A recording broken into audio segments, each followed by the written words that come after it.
Magdadalawang linggo na mula nang magbitiw si Baguio City Mayor Benjamin Magalong bilang special advisor ng ICI. Pero sariwa pa rin ang tila alita nila nang umano'y dahilan ng kanyang resignation.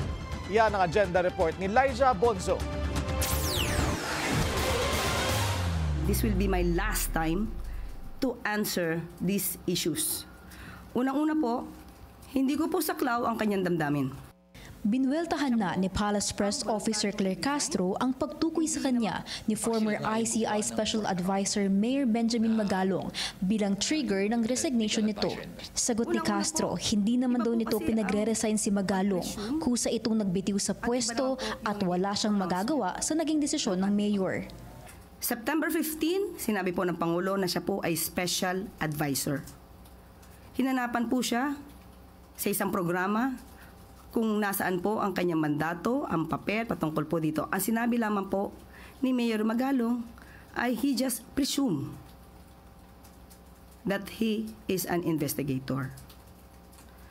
Maaaring ganun ang mangyayari kung siya po ay nag-resign bilang mayor. Panuwagan ni Castro, iwasan na raw ang guessing game na nagbibigay ng intriga lalo na sa kanyang trabaho.